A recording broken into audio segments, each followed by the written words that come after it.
یہ نظم ایمرسن کی ایک نظم سے ماخوذ ہے۔ رخصت اے بزم جہاں سوئے وطن جاتا ہوں میں، آہ اس آباد ویرانے میں گھبراتا ہوں میں۔ بس کہ میں افسردہ دل ہوں، در خور محفل نہیں، تو میرے قابل نہیں ہے، میں تیرے قابل نہیں۔ قید ہے دربار سلطان و شبستان وزیر، توڑ کر نکلے گا زنجیر طلائی کا اسیر۔ علامہ اقبال کہتے ہیں اس دنیا سے میرا دل جو ہے وہ اچاٹ ہو چکا ہے۔ یہ دنیا ایک ایسی آبادی کی مانند ہے، عملی سطح پر جو ایک ویرانے کی حیثیت رکھتی ہے۔ یہی وجہ ہے کہ میرا دل اس سے گھبرانے لگا ہے۔ حقیقت ہے کہ اس میں افسردہ ہوں اور میرا دل بھی افسردہ ہے، اور یہ محفل آرائی مجھے پسند نہیں ہے، اور میں اس نتیجے پہ پہنچا ہوں کہ نہ میں تیرے قابل ہوں اور نہ ہی تو میرے قابل ہے دنیا۔ قید ہے دربار سلطان و شبستان وزیر، توڑ کر نکلے گا زنجیر طلائی کا اسیر۔ گو بڑی لذت تیری ہنگامہ آرائی میں ہے، اجنبیت سے مگر تیری شناسائی میں ہے۔ یہ دنیا تو امیر وزیر اور بادشاہوں کے دربار اور وڈیرے اور جاگیردار اسی میں گرفتار ہو کے رہ گئی ہے، اور جہاں تک میرا ذات کا تعلق ہے، میں تو ان زنجیروں کو توڑ کر آزاد فضا میں سانس لینا چاہتا ہوں۔ اقبال یہ بھی مانتے ہیں کہ جو زندگی ہے اور اس کی رونق ہے، یہ ہر شخص کے لیے بڑی کشش رکھتی ہے اس دنیا میں۔ اس کے برعکس اقبال کے لیے تو یہ اس دنیا کا وجود ایک اجنبی حیثیت کا حامل ہے۔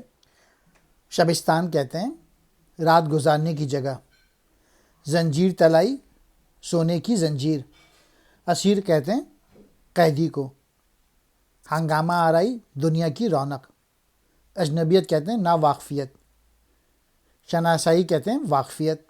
مین میسج یہ ہے کہ اس دنیا میں انسان جو ہے وہ سونے کی زنجیر میں بند ہے، اور اس کو یہ زنجیریں توڑ کے نکلنا چاہیے۔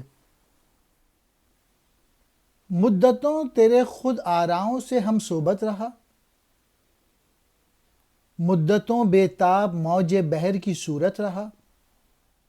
مدتوں بیٹھا تیرے ہنگامہ عشرت میں روشنی کی جستجو کرتا رہا ظلمت میں۔ یہ صحیح بات ہے کہ ایک عرصے تک جو خود پسند لوگ ہوتے ہیں، جو غرور کرتے ہیں، متکبر لوگ ہوتے ہیں، ان کے درمیان میں نے زندگی گزاری ہے، اور تیرے دامن میں نے پناہ لی۔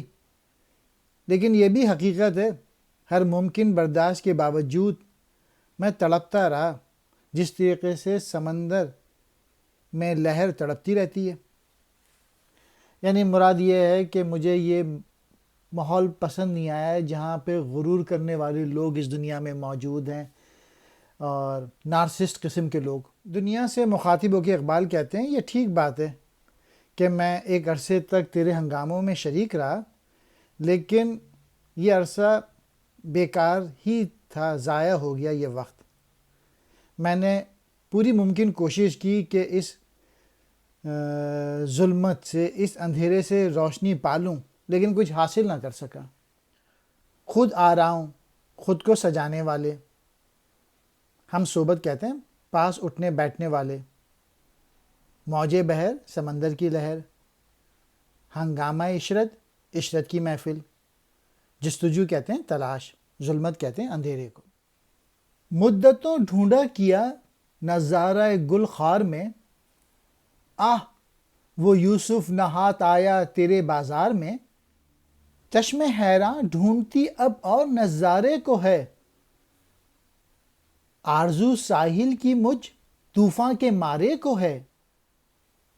چھوڑ کر مانند بو تیرے چمن جاتا ہوں میں، رخصت اے بزم جہاں سوئے وطن جاتا ہوں میں. اقبال کہہ رہے ہیں میں بہت ڈھونڈتا رہا کہ شاید اس کانٹے میں کہیں پھول نظر آ جائیں، یعنی اس دنیا میں، اور جو خود غرضی کی بنیادیں جہاں نظر آ رہی ہیں ہر انسان میں، کہیں محبت اور خلوص مل جائے کسی انسان میں، مگر افسوس وہ انسان نہ مل سکے. اور وہ جو یوسف تیرے بازار میں میرے ہاتھ نہ آیا، اب میری حیرانی میں ڈوبی آنکھ کسی اور منظر کی تلاش میں ہے، اور میں اس دنیا میں طوفان کے تھپیڑے کھا رہا ہوں، اور اب مجھے کنارے کی تلاش ہے. میں نے بہت دکھ تکلیفیں برداشت کی ہیں، اب مجھے کسی پرسکون مقام پر بیٹھ کے سستانا چاہتا ہوں اور آرام لینا چاہتا ہوں.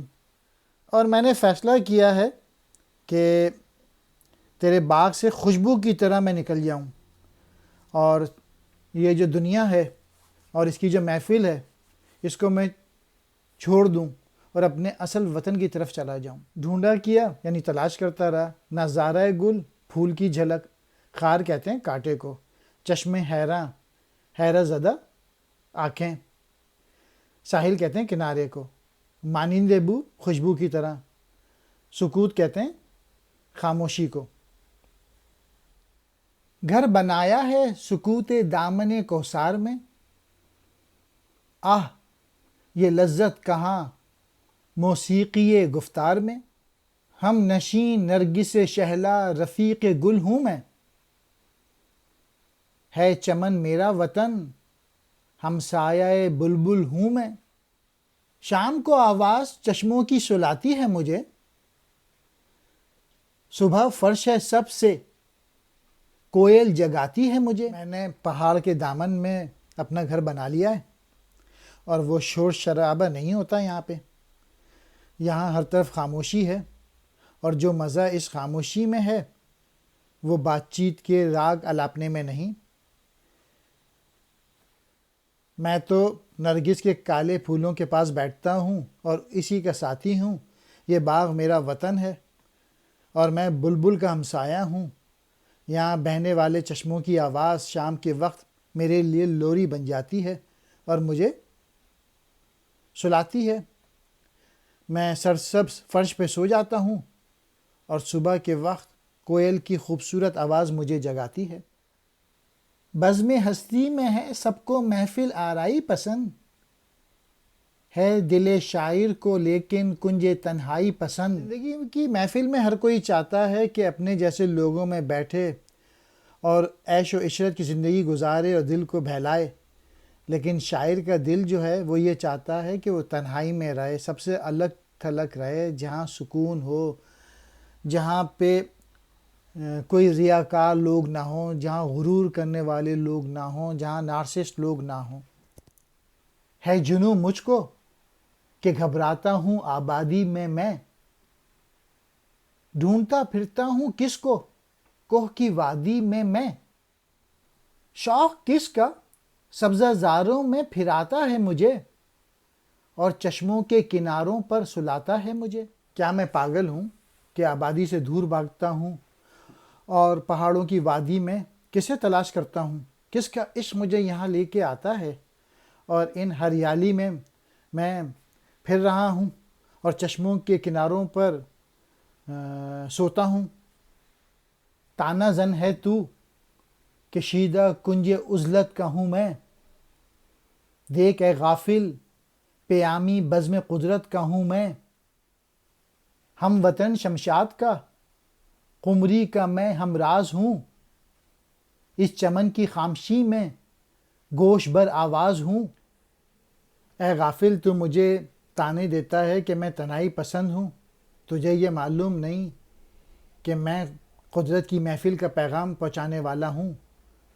میں تو شمشاد کا ہم وطن ہوں اور قمری کا ہمراز ہوں، اور اس چمن کی خاموشی میں جو آواز سنتا ہوں وہ دوسروں کو سنانا چاہتا ہوں. تانا زن کہتے ہیں تانے دینے والا، شیدہ کہتے ہیں شیدائی، محبت کرنے والا. کنج کہتے ہیں کونے کو، غزلت کہتے ہیں تنہائی، پیامی کہتے ہیں پیام لے جانے والا. شمشاد یہ پودے کا نام ہے. قمری کہتے ہیں فاختہ. خامشی کہتے ہیں خاموشی. گوشے بر آواز، آواز سننے کے لیے کان لگائے رکھنا. کچھ جو سنتا ہوں تو اوروں کو سنانے کے لیے، دیکھتا ہوں کچھ تو اوروں کو دکھانے کے لیے. عاشق عزلت ہے دل، نازاں ہوں اپنے گھر پہ میں. خندہ زن ہوں مسند دارا و اسکندر پہ میں. جو کچھ میں دیکھتا ہوں وہ میں دوسروں کو دکھانے کے لیے. میرا دل تو تنہائی کا عاشق ہے اور مجھے اپنی تنہائی کی جگہ پر فخر ہے. یہاں تک کہ میں دارا و سکندر جیسے عظیم الشان بادشاہوں کے تخت کی بھی ہنسی اڑاتا ہوں. یعنی کسی سے میں امپریس نہیں ہوتا، کسی کی دولت سے، کسی کی شان شوکت سے. اوروں یعنی دوسروں. نازا ناز کرنا. خندہ زن مسکرانے والا.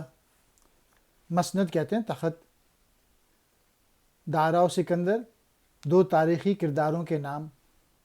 لیٹنا زیر شجر رکھتا ہے جادو کا اثر.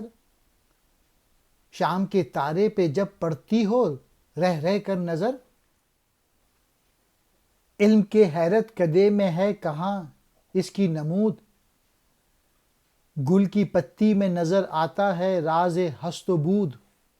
شام کے وقت انسان درخت کے نیچے لیٹا ہوا اور شام کے ستارے پر رہ رہ کر نظر رکھتا ہے تو یہ کیفیت جادو کا اثر رکھتی ہے.